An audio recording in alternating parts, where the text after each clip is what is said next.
드립니다. 아멘.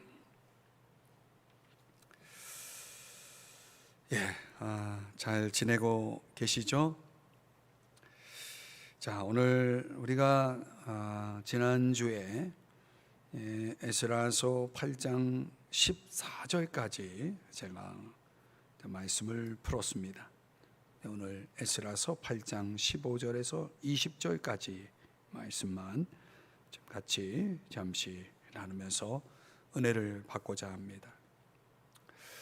에스라가 예루살렘 귀환길을 준비하면서 백성들을 아하와 강가, 현재는 이스강이라고 알려져 있는 아하와, 이제 발음하기가 좀 어려운데요, 아하와 강가에 모은 후 3일을 머물게 됩니다. 자, 우리 함께 읽은 15절의 말씀에 보시면 3일 동안 장막에 머물며 그랬죠. 왜 귀환길을 준비하면서 이 아하와 강가에서 3일 동안 머물렀을까? 여기에 대해서 우리가 15절을 다시 보시면 아주 결정적인 단서가 있죠. 끝부분에 보니까 레위 자손이 한 사람도 없는지라 그랬어요. 이 레위 자손이 한 사람도 없는지라. 우리가 에스라서 2장 40절의 내용에 보면은 스룹바벨을 중심으로 해서 1차 귀환 때의 귀환자 명단에는 레위인들이 341명이 참석을 하거든요. 참여를 하거든요. 그러니까 341명, 전체로 따지면 0.6%에 해당되는 레위 자손이, 레위인들이 그 귀환 명단에 포함되어 있습니다. 비록 소수이지만 그들이 있는 것과 없는 것의 차이는 굉장히 큽니다.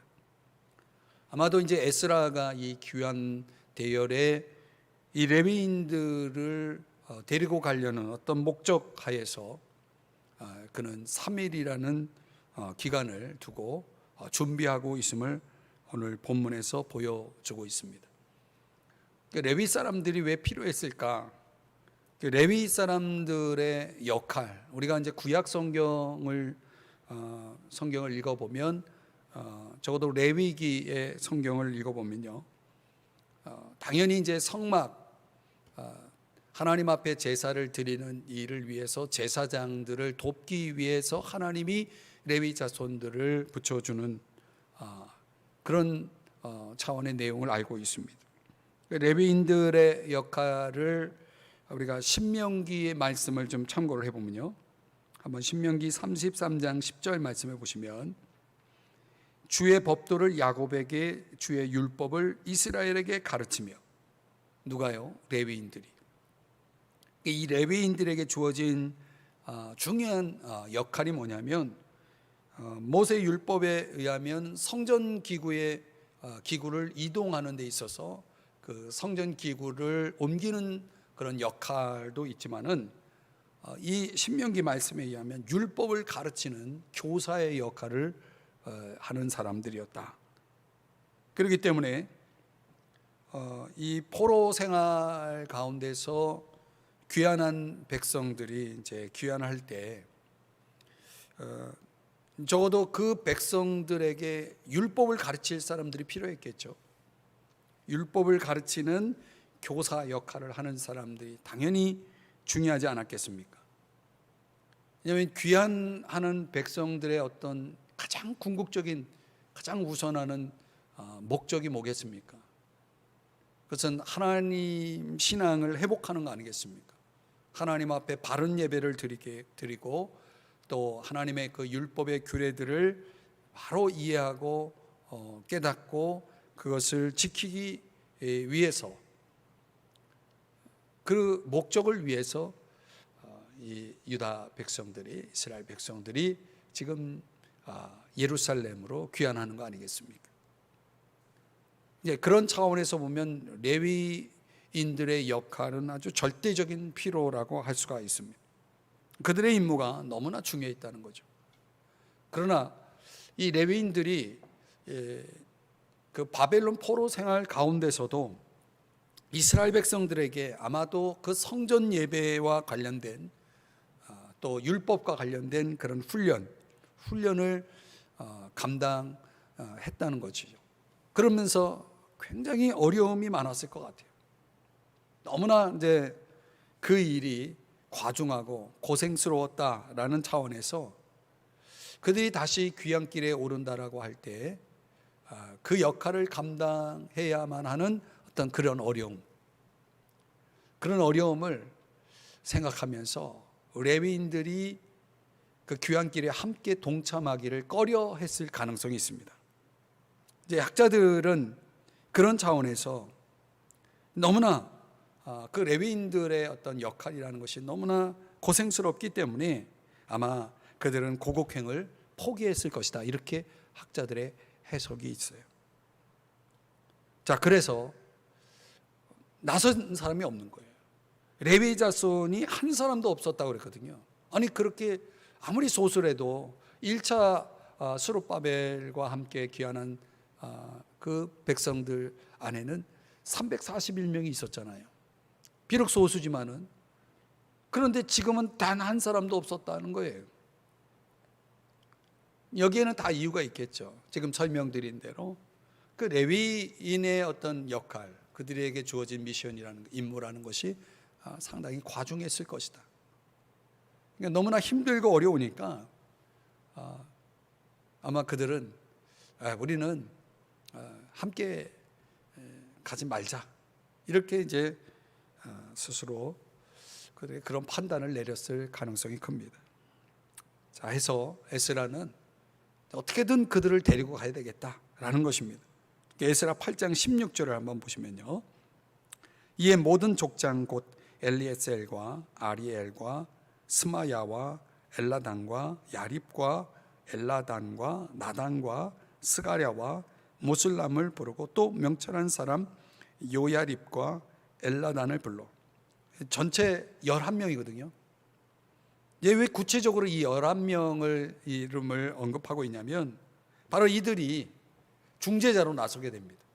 다시 말하면 레위인들의 마음을 움직일 수 있는 아주 영향력 있는 지도자, 이 그룹을 11명을 보내서 레위인들의 마음을 설득해서 그들이 귀향길에 동참할 수 있도록 설득하는 작업을 하게 됩니다. 해서 궁금했어요. 도대체 이 11명은 어떤 사람이었을까? 다른 정보가 없습니다. 다만 이들의 이름을 연구해 보면 그 이름이 가진 뜻을 통해 볼 때 이들은 충분히 레위인들을 설득할 수 있을 만큼의 어떤 신앙, 어떤 그런 모범이, 그런 영향력이 그들에게 분명히 있었을 것이다라고 우리가 추측할 수 있겠다 싶습니다. 엘리에셀이라고 하는 이름은 도움의 하나님이라는 뜻이고요, 아리엘, 하나님의 사자, 이런 뜻을 갖습니다. 스마야, 여호와께서 들으셨다. 엘라단, 하나님은 주시는 분이시다. 야립, 그가 다툴 것이다. 나단, 주어지다. 스가랴, 여호와께서 기억하셨다. 무슬람, 동행하다. 엘라단, 하나님은 주시는 분이다. 요야립, 여호와께서 하신다. 자, 그 이름 하나하나 속에 담긴 어떤 신앙, 어떤 고백적인 신앙, 또 그들이 그 이름에 걸맞는 그런 삶을 살았다면 충분히 레위인들로 하여금 그들의 그 과중한 역할에도 불구하고 그것으로 인해서 그들이 포기했던 귀향길을 충분히 그들의 마음을 움직여 설득해서 함께 동참하도록 했을 만한 그런 영향이 있는 사람이라는 것을 알 수가 있습니다.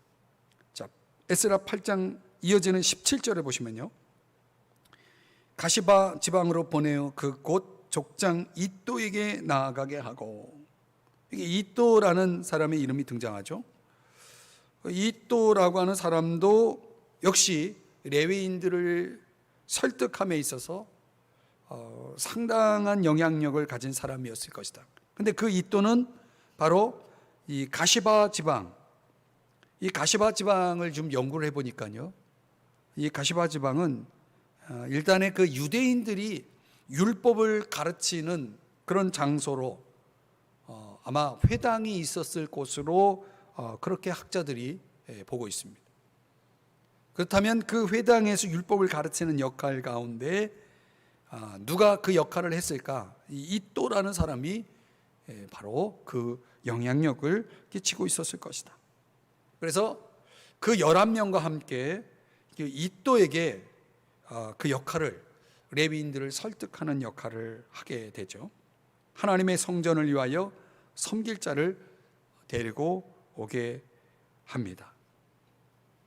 구체적으로 에스라는 그 이또에게 어떤 방법으로, 어떤 내용으로, 어떤 메시지로 그들을 설득할지, 여기 특별히 누구를 설득하냐면 느디님 사람들을 설득하는 역할을 이또에게 맡기게 됩니다. 이 섬길 자를 데리고 오게 하는 그런 역할이죠. 역대상 16장 4절에 보면요,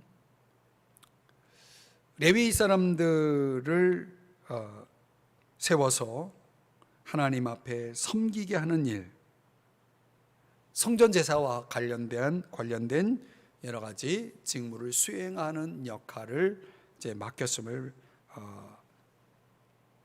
이 역대상 16장 4절에 말씀하고 있죠. 성전 제사라고 하는 것이 어떤 제사와 관련된 일뿐만 아니라 여기 역대상 16장 4절에 보면 하나님을 칭송하고 감사하고 찬양하는 그런 역할도 포함되어 있는, 그러니까 성전과 관련된, 성전을 위해서 섬기는 다양한 어떤 그런 직무들을 같이 포함하고 있다는 것을 알 수가 있습니다. 그런 섬길 자들이 필요했던 것이죠. 에스라는 그들이 함께 가야만, 그들이 예루살렘으로 함께 갈 수 있어야만이 에스라가 가고자 하는, 예루살렘으로 귀환하고자 하는 가장 중요한 목적인 하나님의 그 거룩한 회복의 역사를 감당할 수 있다라고 생각한 것입니다. 자, 오늘 여기에 착안해서 오늘 여러분들과 같이 함께 묵상하고자 하는 그 주제가 바로 이것입니다. 그러니까 하나님을 섬길 사람들. 지금 에스라가 어떤 문제를 지금 풀려고 이렇게 애를 쓰고 있는 겁니까? 하나님을 섬길 사람들이 한 사람도 없었다는 거예요. 이 문제를 해결하기 위해서 2차 귀환길에 나선 에스라가 지금 아까 말씀드린 11명, 그리고 이또 이런 사람들을 출연시켜서 이들과 함께 그 레위 사람들의 마음을 움직여서 결국은 하나님을 섬길 사람들을 함께 포함시켜서 귀환길에 오르게 된다는 그런 내용입니다. 자, 이런 현실이 오늘 이 시대에 또 교회 안에 만약 이런 문제를 놓고 생각해 본다면 어떨까요? 하나님을 섬길 사람들 얼마나 있습니까? 오늘 우리 공동체에도 하나님을 섬길 사람들은 얼마나 될까요? 이 코로나 상황 속에서 하나님을 섬겨야 될 사람들, 그런 섬겨야 될 사람들이 만약 한 사람도 없다면 그 공동체는 과연 하나님의 공동체라 말할 수 있겠습니까? 이 공동체의 진정한 회복은 무엇과 비례하냐면 섬길 자와 비례하는 것이죠. 그 공동체가 얼마나 회복되었느냐, 그 공동체가 하나님 앞에 얼마나 거룩하게 서 있느냐는 섬길 자가 어느 정도 있느냐, 그 섬길 자에 비례한다고 볼 수 있습니다.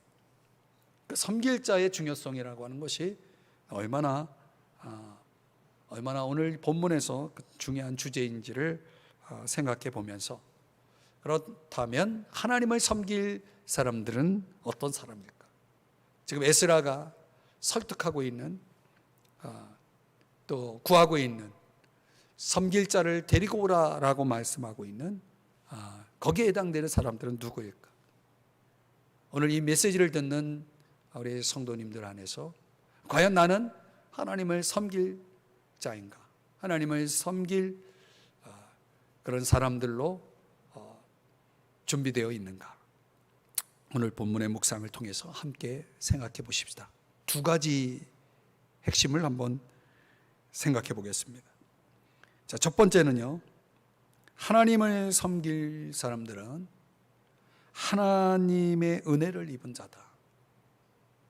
누구라도 하나님의 은혜를 입었다면 그들은 하나님을 섬길 사람들이다. 하나님을 마땅히 섬겨야 되겠죠. 자, 에스라 8장 18절의 공동번역으로 보면 우리 하나님께서 우리 일이 잘 되도록 보살펴 주셔서 이렇게 말씀하고 있습니다. 섬김의 역사에 동참한다는 것은 뭡니까? 하나님의 도우심, 하나님의 그 선한 도우심의 손길에 은혜를 입은 자들에 대한 마땅한 반응, 응답이라고 말할 수 있습니다. 응답. 가족들을 데리고 이제 2차 귀환길에 오른 사람들이 무려 1440km라고 하는 그 먼 여행길을 가야 하는데 과연 이것이 인간적으로 이게 가능한 일인가? 한두 사람도 아니고 몇몇 소그룹의 어떤 여행길이 아니라 상당히 많은 사람들이 4만 9천여 명의 사람들이 이동하는 이런 대여행길에 참여한다라고 하는 것이 그것이 얼마나 어려운 일인가. 그러니까 레위인들의 어떤 그런 마음도 마음이지만 레위인들이 그 섬김에 동참한다는 그 자체는 인간적으로 되는 것은 아니라는 사실을 알 수가 있습니다. 분명 그 여행, 그 섬김에 있어서 하나님의 어떤 전적인 도우심, 그 역사가 있지 않고는 불가능한 것이었다는 것이죠. 또 성경적으로 볼 때 우리가 하나님을 섬긴다라고 하는 것이 그 전제가 뭐냐면 은혜라는 것이죠. 어떤 은혜? 첫 번째는 창조의 은혜, 창조의 은혜가 있다는 것입니다. 하나님이 우리를 창조하셨기 때문에, 하나님으로부터 우리가 낳았기 때문에 에베소 2장 10절 말씀에 보면은 우리를 창조하신 분은 하나님이십니다. 우리는 선한 일을 위해 그리스도 예수님 안에서 창조함을 받았는데 이것은 하나님이 미리 준비하셔서 우리가 그렇게 살도록 하신 것입니다. 여기서 말하는 선한 일이라는 것, 섬김을 뜻하겠죠. 하나님이 우리를 만드신 목적이 뭡니까? 그것은 하나님을 섬기라. 내가 분명 하나님의 그 창조물, 하나님이 창조하신 피조물이라는 사실을 기억한다면 그 나를 창조하신 그 목적에 따라서 우리가 살아야 되겠죠. 내가 하나님의 피조물이라는 사실, 내가 하나님의 창조물이라는 사실, 그 사실이, 그 은혜가, 그 창조의 역사가 오늘 있지 않고는 우리가 하나님 앞에 설 수가 없는 거죠. 하나님을 섬길 수가 없는 것입니다. 내가 그 일을 위해서 하나님 앞에 세움을 받은 거죠. 창조가 된 것입니다. 또 하나님의 구원의 역사와 관련해서 디모데후서 1장 9절의 말씀에 보시면요, 현대연의 성경으로 한번 볼까요?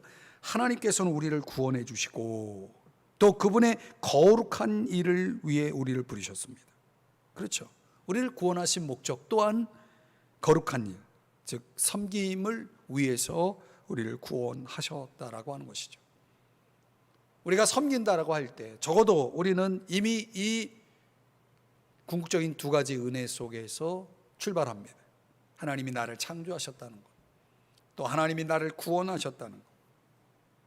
또 이 두 가지 궁극적인 은혜 속에서 저와 여러분이 살아야 할 마땅한 삶의 모습은 하나님을 섬기는 자로 살아야 한다는 것이죠. 그러니까 하나님의 창조, 하나님의 구속의 은혜에 대한 마땅한 응답, 마땅한 순종, 그것이 뭡니까? 그것이 바로 섬김이라는 것입니다. 민수기 16장에 보면은 레위인 고라, 모세의 사촌에 해당된 이 고라인데요, 고라가 모세를 향해 반기를 들고 일어납니다. 반역을 하는 거죠. 그 반역한 이유가 뭐냐? 민수기 16장 9절 끝부분에 보면은 이렇게 말씀합니다. 회중 앞에 서서 그들을 대신하여 섬기게 하심이 너희에게 작은 일이겠느냐라는 말씀을 합니다. 작은 일이겠느냐. 지금 이스라엘의 하나님 여호와께서 레위인들을 특별히 구별해서 하나님 앞에 가까이 나와 그를 섬기게 하고 그를 봉사하게 한 것이 작은 일이겠느냐. 얼마나 영광스러운 일이라는 거죠. 얼마나 귀한 일이냐, 얼마나 큰 특권이냐라는 것이죠. 그런데 그 귀한 일을 이 고라가 어떻게 여겼다는 겁니까? 그것을, 그런 은혜를 망각하고 그들이 교만해졌다는 것입니다.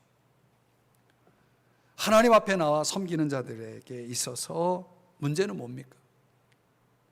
하나님의 은혜를 망각하는 거죠. 하나님의 은혜를 망각하는 것. 하나님을 가까이 한다는 그 자체만으로도 우리는 얼마나 큰 은혜를 입은 자입니까? 얼마나 감사한 일입니까? 근데 그걸 망각하고 그걸 작은 일로 여기고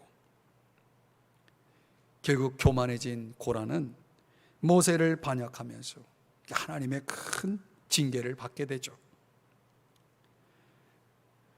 저는 이렇게 목회하면서 항상 그런 마음을 갖습니다. 하나님이 나를 구별하셔서 선택하셔서 하나님을 가까이 섬길 수 있도록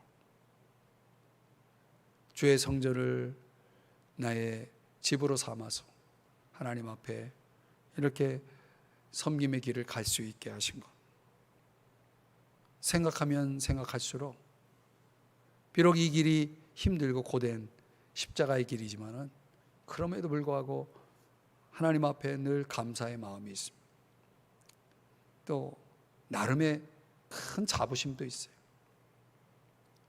하나님 앞에 그런 감사의 마음을 가지고 있다는 것입니다. 왜냐하면 바울이 깨달은 것처럼 나를 충성되이 여겨서 나에게 귀한 이 거룩한 직분을 맡겨주신 것이 은혜라는 사실을 깨닫고 있기 때문이죠.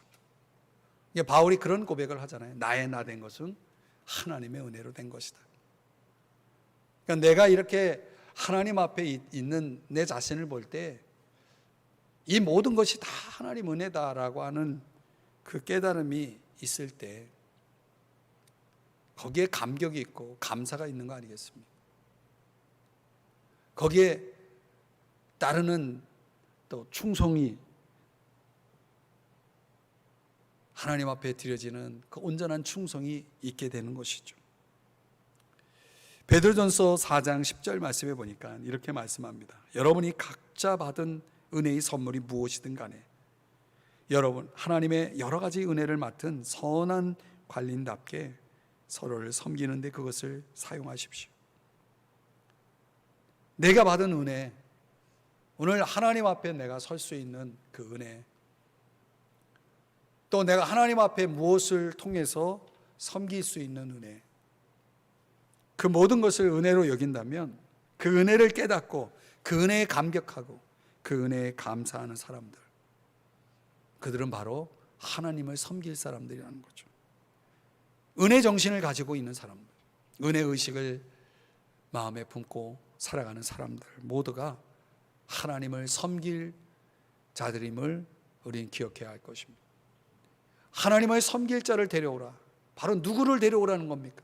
하나님의 은혜를 입은 자들, 하나님의 은혜를 깨닫고 있는 자들, 하나님의 은혜에 감격하고 있는 자들, 하나님의 은혜에 감사하고 있는 자들이요 하나님을 섬기는 자리로 나오라는 것입니다. 함께 하라는 것입니다. 자, 두 번째, 오늘 본문에서 우리는 하나님을 섬길 사람들은 누구냐? 하나님이 주신 능력을 가지고 있는 사람들, 유능함이라고 제가 제목을 붙여봤는데요. 섬김이 가능하기 위해서 필요한 것이 뭐겠습니까? 섬길 수 있는 어떤 재능, 능력이라고 말할 수 있겠죠. 로마서 12장 6절에 보면은 우리에게 주신 은혜에 따라 우리가 받은 선물이 각각 다릅니다. 예, 그렇습니다. 우리가 받은 선물이 다 달라요. 다시 말하면 우리 각자 가지고 있는 능력이 다 다르다고 하는 것입니다. 하나님을 섬기는 사람들 가운데 보면은 이런 핑계들을 종종 들을 때가 있죠. 나는 능력이 없습니다. 능력이 없다라는 말은 그것은 사실이 아닙니다. 우리가 쓰지 못하고 있는 수백 개의 능력을 소유하고 있다는 것을 알 필요가 있습니다. 많은 연구 자료에 의하면 보통 사람들은 그들이 인식하는 것보다 훨씬 많은 500에서 700개의 다른 기술과 능력을 소유하고 있다고 합니다. 예컨대 다음과 같은 사실을 한번 여러분에게 소개하면 이해할 수 있을 겁니다. 우리의 뇌를 한번 생각해 보면 우리의 뇌는 100조에 해당되는 정보를 저장할 수 있다는 거예요. 100조의 정보라는 게 상상이 되십니까? 어마어마한 거죠. 우리의 마음은 소화 기능이 작동하기 위해서 1초에 15,000개의 결정을 내린대요. 우리의 코, 물론 이제 사람에 따라서 조금 그 감각이 좀 다를 수는 있겠지만 1만 가지 이상의 냄새를 맡을 수 있대요. 저도 코가 좀 예민한데 1만 가지 이상의 냄새다. 엄청난 거죠. 우리의 감각으로는 2만 5천분의 1인치의 물건을 인식할 수 있다는 거예요. 엄청나게 작은 미세한 것까지도 우리 감각이 그를 인식한다는 거죠. 우리의 혀는 물을 구성하고 있는 200만 개 가운데 하나인 탄산 원료를 감지할 수 있대요. 그래서 흔히 인간을 이렇게 표현하잖아요. 능력 덩어리다. 우리 인간이 가지고 있는 하나님이 부여하신 능력이라는 것이 어마어마한 거죠, 사실은. 그런 것들이 종합적으로 우리의 인생 속에 드러날 때 우리 각자가 가지고 있는 하나님께 받은 능력이 하나님을 섬김에 있어서 쓰여질 수 있다라고 하는 것입니다. 교회 안에 보면 참 다양한 직업군들이 있고 또 그것이 직업상은 아니지만은 그 각자가 가지고 있는 아주 독특한 능력들을 종종 보게 됩니다. 예술적인 능력, 건축적인 능력을 가지고 있는 사람, 행정, 미용, 어떤 토론, 디자인, 조각, 원예, 리더십, 그림, 기계, 옷 만드는 것, 가르침, 또 우리 교회 안에도 그런 분 있죠. 시를 쓰는 분들. 얼마나 다양합니까? 모든 것들이 사실 그 하나하나가 하나님이 주신 능력이죠. 고린도전서 12장 6절에 보면요, 해야 할 일은 여러 가지가 있지만 하나님을 섬김에 있어서 해야 할 일이라고 하는 것은 여러 가지가 있는 것입니다. 그 모든 사람 안에서 일하시는 하나님은 한 분이십니다. 하나님은 그 모든 사람 안에서 일하시는 분이시다. 그러니까 교회 안에서뿐만 아니라 세상에서 우리의 능력의 빛을 발휘할 수 있도록, 또 우리가 어떤 선한 영향력을 끼칠 수 있도록 하나님은 우리 각자에게 부분적인 어떤 능력을 우리에게 부여하셨다는 것이죠. 신명기 8장 18절 말씀에 보면 이런 말씀이 나옵니다. 여러분에게 부유해지는 능력을 주신 분이 여러분의 하나님 여호와이심을 기억하십시오. 만약 이런 능력을 가진 사람들이라면 사업을 확장하고 협상을 잘하거나 어떤 영업에 있어서 아주 탁월한 능력을 발휘하는 사람들, 그러니까 이익을 창출함에 있어서 굉장히 뛰어난 사람들이 있죠. 그런 사업적인 능력이 있는 사람들은 이 능력을 통해 하나님께 영광을 돌려야 한다는 것입니다. 하나님을 섬긴다는 게 바로 그것이에요. 그 능력을 하나님의 영광을 위해서 돌려드리는 것입니다. 어떻게 그렇게 할 수 있습니까? 적어도 하나님이 그 능력을 주셨다는 것을 인식한다면 그 능력을 주신 하나님께 영광을 돌려야 되겠죠. 또 다른 사람들을 섬기는 데 사용할 수 있어야 됩니다. 그 다른 사람들 가운데는 믿지 않는 사람들이 있잖아요.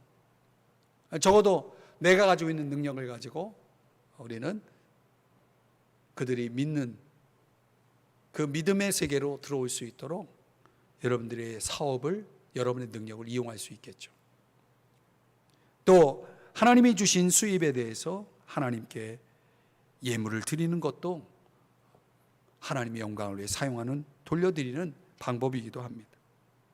적어도 우리의 인생의 목표가 부를 축적하는 데 있는 것이 아니라 하나님 나라를 세우는 데 있다는 사실을 잊지 말고 먼저 그의 나라와 그의 의를 구하는 삶을 살 때에 우리는 우리의 사업적인 능력을 하나님께 돌려드리는, 하나님의 영광을 드러내는 그런 능력이 되도록, 그런 능력으로 사용하는 그런 길이 되는 것입니다. 그래서 우리가 가지고 있는 각자의 능력들을 가지고 우리는 얼마든지 이렇게 하나님의 나라와 의를 위해서 사용할 수 있다는 것이죠.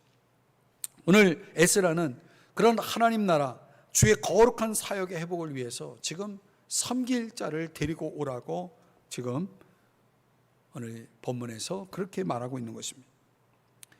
8장 18절, 오늘 본문의 18절의 세 번역으로 보면은 그 섬길 자를 어떤 내용으로 또 소개하냐면, 하나님이 우리를 잘 보살펴 주셔서 갔던 이들이 사람들을 데려왔다.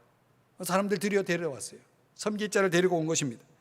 그들이 데려온 사람들은 레위의 아들이며 이스라엘의 손자인 마홀리 자손으로서 아주 유능한 인재인 세레바와 그의 아들 및 친족 18명과 아주 유능한 인재, 그랬어요.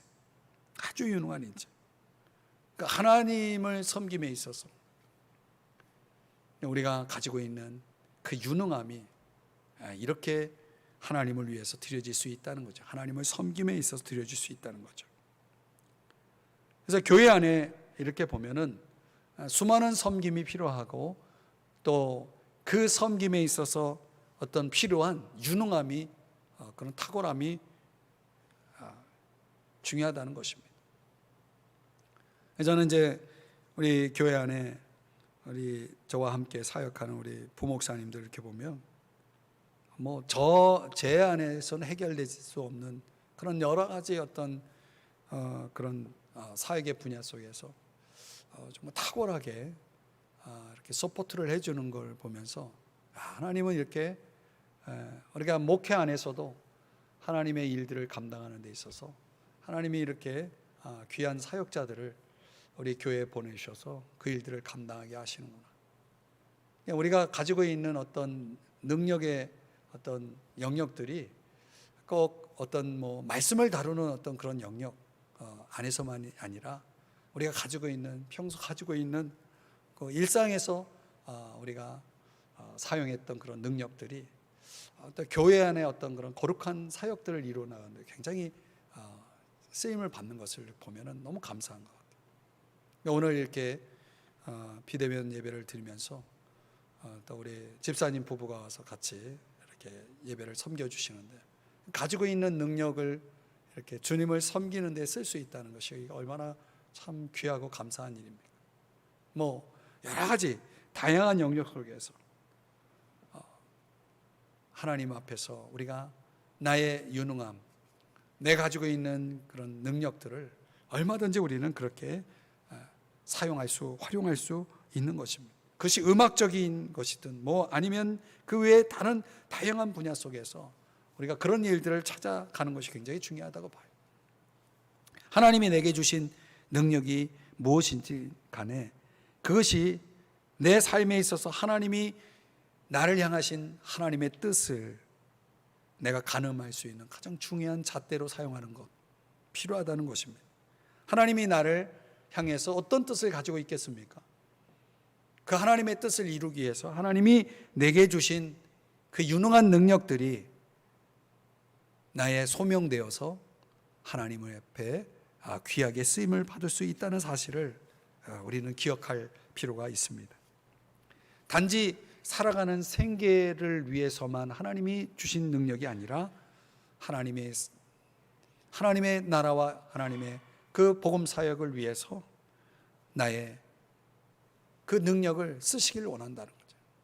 그것이 곧 사명이고 그것이 곧 우리의 또 삶의 목표가 될 수 있다는 것이죠. 그래서 영적인 것과 또 우리가 세상에서 살아가는 우리의 모든 삶의 활동들이 결코 서로 상충하지 않습니다. 여러분이 있는 곳에서 여러분이 그동안 살아오면서 하나님이 주셨던 그 모든 능력들, 그런 것들이 영적인 삶에 그대로 녹아지고 또 사용돼서 하나님 나라, 하나님의 영광을 위해서 얼마든지 우리가 쓰임을 받을 수 있다는 사실입니다. 자, 이제 오늘 말씀을 좀 정리해 보면은요, 하나님께서 에스라의 마음속에 그런 감동을 주신 거예요. 하나님 나라의 회복을 위해서 이 예루살렘 귀향길에 오른 에스라의 눈에 단 한 사람도 보이지 않는 레위 자손들을 생각하면서 섬길 자를 데리고 오라, 이렇게 촉구하지 않습니까? 우리의 어떤 신앙 현장 속에 하나님을 섬길 자를 데리고 올 그런 중요성, 그 필요성, 오늘 우리 모두에게 하나님이 주신 음성이라고 저는 생각합니다. 무슨 일을 하든지 마음을 다하여 주께 하듯 하고 사람에게 하듯 하지 말라. 이는 기업의 상을 주께 받을 줄 아나니 너희는 주 그리스도를 섬기느니라. 여러분, 우리 인생은 궁극적으로는 주 그리스도를 섬기고 있는 인생임을 기억해야 됩니다. 여호수아가 나와 내 집은 여호와만을 섬기겠다고 그랬잖아요. 오늘날 너희 섬길 자를 택하라고 말하고 있지 않습니까? 우리는 주 그리스도를 섬기며 살아가는 인생입니다. 그 인생길에서 적어도 나에게 주신 은혜, 나에게 주신 능력을 가지고 내가 주님을 섬길 수 있다는 것이 얼마나 복되고 감사한 일인지요, 얼마나 영광스러운지요. 저 요한계시록 22장 3절에 보면 그날의 하늘나라에서 우리의 모든 주의 백성들의 모습은 뭡니까? 바로 그의 종들이 주님을 섬기는 그 현장으로 설명을 하고 있습니다. 그의 종들이 그를 섬길 것이며 그랬어요. 우리의 영생의 삶이라고 하는 것은 하나님을 섬기는 영생이거든요. 우리는 그것을 뭐 하는 겁니까? 지금 훈련하고 준비하고 있는 거죠. 이 땅에서 사는 동안 저와 여러분은 영생의 삶, 하나님을 영원히 섬기는 그 영생의 삶을 준비하면서 살아가고 있는 것입니다. 사랑하는 여러분, 여러분의 삶의 현장 속에서 하나님이 주신 은혜를 다시 한번 기억하시고 하나님이 여러분에게 주신 능력을 돌아보시고 그것을 주님을 위해서 드려보시지 않겠습니까? 주님의 그 거룩한 사역과 주님의 그 거룩한 영광을 위해서 여러분이 가지고 있는 그 소중한 것들을 주님을 위해 드려보지 않겠습니까? 오늘 아브라함이 독자 이삭을 그 모리아 제단에 드렸던 것처럼 여러분의 그 귀한 삶을 주님을 위해 드려보지 않겠습니까? 그래서 오늘 에스라를 통해서 저와 여러분에게 던지는 중요한 메시지, 섬길 자를 데리고 오라. 아멘. 제가 여기 있습니다. 제가 주님을 섬기겠습니다. 제가 주님을 위해서 섬기겠습니다. 저를 써주십시오. 이렇게 응답할 성도님, 오늘 저와 여러분이 될 수 있기를 주의 이름으로 축복합니다. 이 시간에 우리